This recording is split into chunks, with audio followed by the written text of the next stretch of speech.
kita bertemu dengan Bapak Ketua DPRD Kabupaten 50 Kota, juga Ketua Bapemperda, dan saat ini Ihsan sudah bersama Bapak Sekretaris DPRD Kabupaten 50 Kota, yaitu Bapak Muhammad Dharma Wijaya. Dan sekarang kita akan menanyakan beberapa hal, Pak. Ya, mungkin pertama terkait regulasi ataupun proses yang dilakukan setelah rapat paripurna ini, Pak. Kira-kira bagaimana, Pak? Baik, terima kasih Adinda Iksan. Tadi kita sudah sama-sama kita ikuti rapat paripurna DPRD. Tadi ada dua agenda. Yang pertama penyampaian nota keuangan dari Bupati terhadap RAPBD tahun 2022 dan laporan Ketua Bapemperda, yaitu Badan Pembentukan Peraturan Daerah DPRD tentang laporan untuk penetapan Propemperda program pembentukan peraturan daerah tahun anggaran 2022. Otomatis tadi sudah disampaikan oleh Pak Bupati terhadap nota keuangan. Untuk selanjutnya yaitu tahapannya adalah pandangan umum fraksi-fraksi di DPRD terhadap nota keuangan tadi. Setelah diadakan rapat paripurna dengan agenda pandangan umum, masuk lagi kepada paripurna jawaban Bupati. Jadi apa yang ditanyakan oleh fraksi-fraksi yang ada di DPRD nanti ada namanya jawaban Bupati. Itu pun dilaksanakan dalam rapat paripurna DPRD. Nah, setelah 3 paripurna itu kita laksanakan, maka dilakukan rapat pembahasan APBD. Kita ketahui bahwa DPRD Kabupaten 50 Kota mempunyai ada 3 komisi. Masing-masing komisi mempunyai mitra kerja, yaitu OPD yang terkait. Seperti komisi 1 itu membidangi masalah pemerintahan. Otomatis nanti komisi 1 akan rapat melakukan pembahasan terhadap RAPBD ini dengan OPD yang tugas dan fungsinya tentang pemerintahan. Kemudian komisi 2 itu membidangi ekonomi pembangunan, berarti OPD yang berkaitan dengan ekonomi pembangunan. Kemudian komisi 3 tentang kesejahteraan rakyat. Setelah nanti komisi melakukan pembahasan dengan OPD terkait, maka masing-masing komisi membuat rekomendasi terhadap hasil rapat tersebut. Nah, rekomendasi dari masing-masing komisi itu nanti akan disampaikan dalam rapat Badan Anggaran DPRD dengan tim anggaran pemerintah daerah. Nah, masing-masing rekomendasi DPRD itu nanti akan disampaikan. Ya kan? Apa yang menjadi skala prioritas itu yang dibahas nanti di dalam rapat Banggar dengan TAPD. Nah, setelah Banggar dengan TAPD rapat, tugas Banggar adalah membuat rekomendasi badan anggaran yang nanti akan disampaikan dalam rapat paripurna tentang pendapat akhir fraksi terhadap RAPBD, yang lazim bagi kita disebut adalah pada saat paripurna ketok palu. Nah, itu istilahnya. Berarti tidak serta-merta langsung sah saja ya? Wah, masih banyak dalam lagi proses. Sudah masing-masing fraksi menyampaikan pendapat akhir, ranperda tersebut itu akan dikirim dulu ke provinsi, ke gubernur untuk minta dievaluasi gubernur.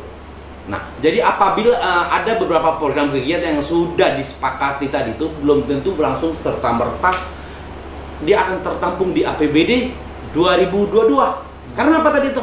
Kita tunggu dulu hasil evaluasi gubernur. Nah, hasil evaluasi gubernur itu memang ada jangka waktu, yaitu selama 14 hari kerja. Apabila selama 14 hari kerja gubernur tidak mengeluarkan keputusan gubernur terhadap hasil evaluasi gubernur terhadap APBD, maka dengan sendirinya berarti sah APBD tersebut. Nah, tapi pada umumnya tidak pernah, itu pasti dalam rentang waktu 14 hari tersebut pasti akan keluar hasil evaluasi gubernur. Nah, setelah keluar hasil evaluasi gubernur tersebut, itu tidak sekonyong-konyong langsung bisa kita undangkan APBD tersebut. Dilakukan pembahasan lagi. Nah, jadi di dalam hasil evaluasi gubernur itu misalnya ada program atau kegiatan ini. Kalau menurut gubernur bukan merupakan bisa dipending kok ini. Nah, apabila kita menganggap bahwa hasil evaluasi gubernur tersebut sangat-sangat penting untuk kita anggarkan, kita jawablah hasil evaluasi gubernur tersebut. Ya kan, bahwa menurut hemat kami bahwa program kegiatan ini misalnya memang sudah seharusnya selayaknya untuk dilaksanakan, mengingat masyarakat 50 kota membutuhkannya ini misalnya kan, kita jawab hasil evaluasi gubernur itu dikirim lagi ke gubernur. Nah, kemudian baru terakhir adalah hasil evaluasi gubernur tersebut setelah dilakukan pembahasan antara Badan Anggaran DPRD dengan tim anggaran pemerintah daerah sudah klop, maka Ketua DPRD menerbitkan atau mengeluarkan keputusan DPRD tentang persetujuan evaluasi gubernur.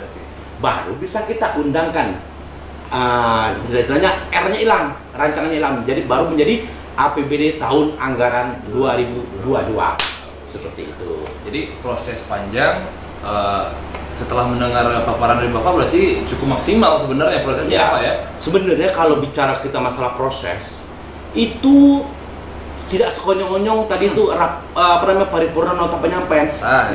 Ya, sebelum penyampaian nota bupati itu diawali dengan prognosis. Nah, jadi prognosis itu membahas 6 bulan. Cukup lama. Nah, jadi istilahnya APBD sudah berjalan sekian, ya kan? Itu dilakukan pembahasan lagi. Apakah APBD yang dianggarkan ini itu terserap apa tidak? Kalau tidak, apa kendalanya? Nah itu. Dan lagi apa dampak kepada masyarakat? Selesai prognosis dibahas, baru masuk kepada KUA PPS. Itu pembahasan KUA PPS. KUA PPS adalah kebijakan umum anggaran dan plafon anggaran sementara. Nah, selesai KUA PPAS dibahas oleh Anggaran TPD, baru masuk yang tadi itu penyampaian nota keuangan. Sangat panjang sebenarnya. Jadi barangkali masyarakat di luar sana banyak yang tidak mengetahui ini, Pak. Nah, jadi mungkin ada nggak, Pak, kira-kira program kedepannya untuk mensosialisasikan tadi soalnya kita dapat kabar Sosper dari Bapak Ketua, kira-kira bisa dijelaskan sedikit, Pak, tentang Sosper ini? Jadi Sosper itu adalah sosialisasi terhadap peraturan daerah.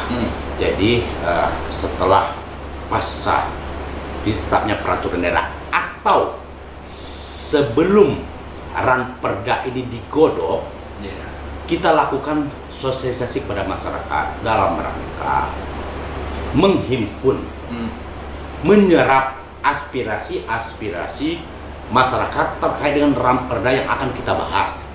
Sebagai contoh, tadi dalam laporan Bapemperda, ya kan, salah satu ada tentang narkoba. Ya kan? Narkoba ini yang kita atur bukannya pidananya, karena pidananya sudah jelas diatur oleh Undang-Undang Nomor 35 Tahun 2009 ya. Undang-Undang Nomor 35 Tahun 2009 itu tentang narkoba, jelas di situ. Berarti itu adalah kewenangan dari negara. Nah, tapi yang kita atur adalah bagaimana kita menggerakkan masyarakat, peranan masyarakat untuk menangkal daripada peredaran narkoba. Sebagai contoh, ini sebagai contoh kecil aja yang kita atur. Misalnya di sini kita ada beberapa perguruan tinggi, ya, otomatis kan banyak rumah kos, kontrakan. Nah, di situ kita libatkan, berarti yang punya kontrakan setelah dia dikoskannya kontrakan dia itu lepas tangan, tidak, tetapi kita tuntut dia untuk mengawasi orang yang kos tersebut, ya kan, jangan sampai tempat kos tersebut menjadi pusat penyebaran narkoba, pengedaran narkoba. Jadi di sini kita minta kepada masyarakat untuk turut berpartisipasi untuk menangkal peredaran narkoba tersebut. Jadi istilahnya di sini diatur bahwa yang bertanggung jawab itu diawali dari keluarga, ya kan? dari keluarga ke masyarakat. Nah, jadi bisa kita deteksi secara dini terhadap penyebaran narkoba di Kabupaten 50 Kota. Itu tujuan kita membuat rancangan perda tentang narkoba tersebut, yaitu penangkalan dan rasa tanggung jawab masyarakat untuk menangkal daripada peredaran narkoba tersebut. Karena peran masyarakat cukup penting ya Pak. Cukup penting Karena sekali. pemerintah tanpa masyarakat itu Tidak akan jalan. Nah, betul sekali. Ya kan? Tidak akan jalan. Ya, karena apa tadi itu? Pemerintah tanpa didukung oleh masyarakat itu tidak punya arti. Betul sekali. Ya kan? Oke Pak, sebelum kita tutup, barangkali ada harapan Bapak terhadap masyarakat, silakan disampaikan. Ya, harapan kami kepada masyarakat, ya kan, kita membuka pintu seluas-luasnya Ya. terhadap masyarakat yang akan menyampaikan aspirasi kepada Dewan Perwakilan Rakyat. Karena apa tadi? Anggota DPRD adalah perwakilan masyarakat. Betul. Karena yang memilih anggota DPRD adalah masyarakat, berarti tugas dari anggota DPRD adalah menyalurkan keinginan-keinginan masyarakat yang akan diterapkan atau yang dituangkan dalam suatu kebijakan. Ya kan, sebagaimana kita ketahui menurut pasal 149 Undang-Undang Nomor 23 Tahun 2014 ada 3 fungsi dari DPRD. Nah, jadi 3 fungsi inilah itu didapat oleh anggota DPRD itu atas keinginan dari masyarakat. Ditampungin masyarakat, disalurkan melalui 3 fungsi dari DPRD tersebut. Jadi untuk masyarakat silakan kalau misalnya ada aspirasi sampaikan saja kepada wakil rakyatnya ya Pak ya. Kalau kita ingin mengadakan secara formal, kirim surat, kita adakan hearing atau dengar pendapat. Ya, karena jalurnya penyampaian masyarakat itu salah satu adalah dengan melakukan hearing atau bahasa kitanya adalah dengar pendapat. Gitu. Terima kasih. Baik Pak, terima kasih. Dan pemirsa dimanapun berada, dengan sampaian dari Bapak Muhammad Darmawijaya selaku Sekretaris DPRD Kabupaten 50 Kota ini, maka berakhir pula liputan kita pada hari ini, yaitu hari Senin 25 Oktober tahun 2021.